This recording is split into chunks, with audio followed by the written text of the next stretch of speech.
Friends, welcome to Ruchitha cooking. இன்றைக்கி நம்ம என்ன பார்க்க போகிறோன்னா ஒரு சூப்பரான லாவா கேக் தான் பண்ண போகிறோம். அது எப்படி பண்ணலான்னு பார்க்கலாமா?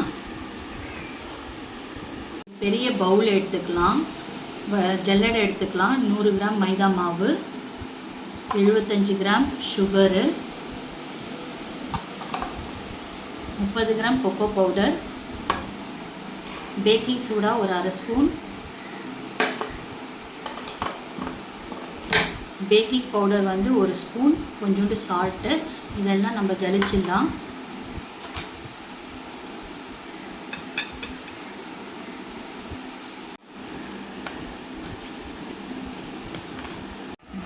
ஐம்பது கிராம் டார்க் சாக்லேட்டும் 30 கிராம் வந்து பட்டரும் போட்டு நல்லா டபுள் பாயிலிங் மெத்தடில் வந்து மெல்ட் பண்ணிக்கலாம்.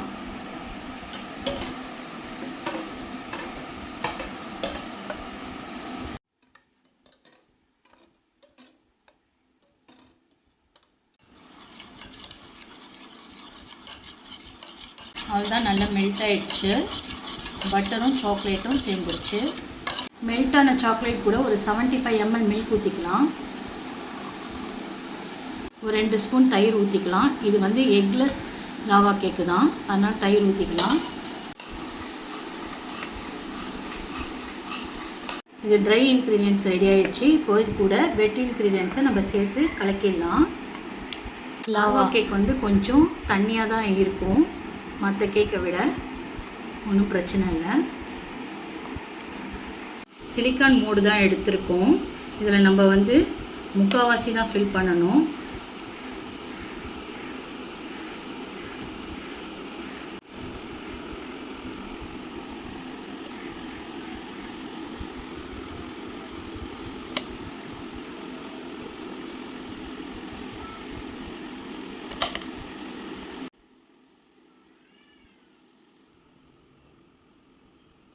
இப்போ நம்ம சாக்லேட் பீஸை வந்து உள்ளே போடலாம்.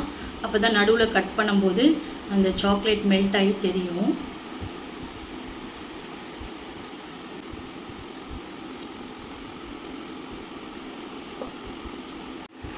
ஓடிஜியை வந்து இது ரெடி பண்ணுறதுக்குள்ளே 230 டிகிரியில் வந்து ஒரு 10 மினிட்ஸ் நம்ம வந்து ப்ரீ ஹீட் பண்ணிக்கணும். அதுக்கப்புறம் மறுபடியும் அதெல்லாம் செட் பண்ணிவிட்டு நம்ம எடுத்துகிட்டு போய் 230 டிகிரியில் ஒரு 10 மினிட்ஸ் வச்சுக்கணும். இந்த பாத்திரத்தை பொறுத்து வந்து நம்மளுக்கு வேகிறதும் வேகாததும் தெரியும். நீங்கள் ஒரு வாட்டி ஃபஸ்ட்டு பண்ணி பார்த்துட்டு அதுக்கப்புறம் பாருங்கள் எப்படி வருதுன்னு. பேக் ஆகிடுச்சு. இப்போ நம்ம எடுத்தாச்சு. எப்படி இருக்குதுன்னு பார்க்கலாமா? இப்போ நம்ம லாவா கேக்கை டேஸ்ட் பண்ணி பார்க்கலாம். மேலே மட்டும் ஒரு கிறிஸ்டல் மாதிரி இருக்குது, லாவா மாதிரி இருக்குது. சாக்லேட் எல்லாம் அப்படியே மெல்ட் ஆகி அப்படியே சூப்பராக இருக்குது பாருங்களேன். வாவ், டேஸ்ட் பண்ணி பார்க்கலாம்.